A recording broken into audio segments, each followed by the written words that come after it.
G'day guys, it's Saturday here in Melbourne. Hope you're doing well. Just kicking back with a little beer, watching the cricket. So if I get distracted, please forgive me. But I got a comment come through on one of my videos that said the best way to treat sleep apnea is just to lose weight. Sounds really simple, doesn't it? And I just thought I'd do a quick little video just on sleep apnea and weight gain, because it's one of those things where you really need to understand how sleep apnea does influence weight gain, because you might be someone who's really trying to lose weight and it's just not coming off, and you might be thinking why, and this could be the reason why. So there's no doubt that there's a huge correlation between being overweight and having sleep apnea. And if you really think about it, it makes sense. The more weight we have in our neck, the more pressure it's going to put on our upper airway when we're lying there overnight time, especially when our muscles relax in those deep stages of sleep, and when we go into REM sleep where we lose a lot of that muscle tone, that extra weight can really have an impact and really put a lot of pressure on our upper airway and our breathing.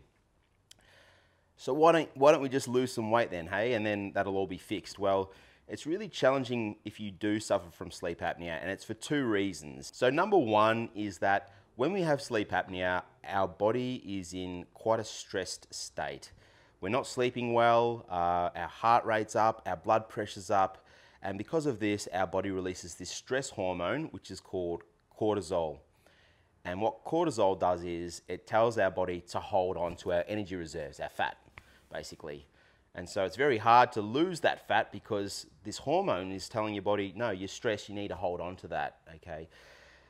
The next one is, and it's quite obvious, that if you're not sleeping well, you're tired. And if you're tired, you kind of want to kick back on the couch, don't you? You don't really feel like going for a walk or a run. That's the last thing on your mind. So we have this like positive feedback cycle where, we're putting on weight, and then because of that, we're not sleeping well. And then because we're not sleeping well, we're having sleep apnea, our cortisol levels are going up, we're tired, we put more weight on. The more weight we put on, the worse we sleep. The worse we sleep, the more weight we put on. And there's just this cycle that goes round and round and round. So it's very easy to sort of say, oh, you just, go and lose some weight and you'll be okay. But there's some factors there that are going to make it really, really challenging for you to lose weight when you are suffering from sleep apnea. So the best advice I can give you is to first treat your sleep apnea and get your sleep apnea under control, and that way you can really tackle that weight loss head on and give it your all. And then you'll find that positive feedback loop that's going like this will start to shift in the opposite direction. So you start to sleep better because your sleep apnea is being treated.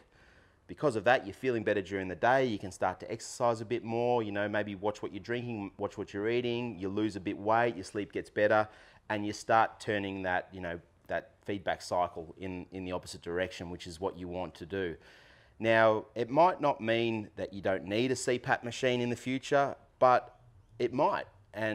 Or it might mean that you can go to some other forms of therapy, maybe positional therapy where you just need to stay off your back, or get a wedge pillow and sort of sleep on a bit more of an angle. Or it might mean you can get away with a mandibular advancement splint, which is a little mouth guard that goes in your mouth that sort of pushes your bottom jaw forward. Or it might just mean that your CPAP therapy levels are a lot lower, which makes the therapy a lot more enjoyable. There's less noise, you don't have to wear your mask as tight, and all that sort of stuff.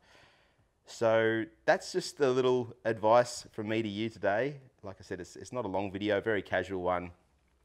But if you are someone who's really struggling to lose weight and you are a bit overweight and you've never had a look at your sleep before, maybe think about getting your sleep checked out, because you might have an underlying sleeping condition which is going to prevent you from really succeeding in your weight loss. All right, guys, look, I'll let you get back to your Saturday. I hope you're having fun with your friends and family wherever you are in the world. If you enjoyed the video, I'd love the thumbs up to show your support, and also please consider subscribing to the channel and joining our little community. Until next time, stay safe, stay well, and look after one another. All right, see you later, bye.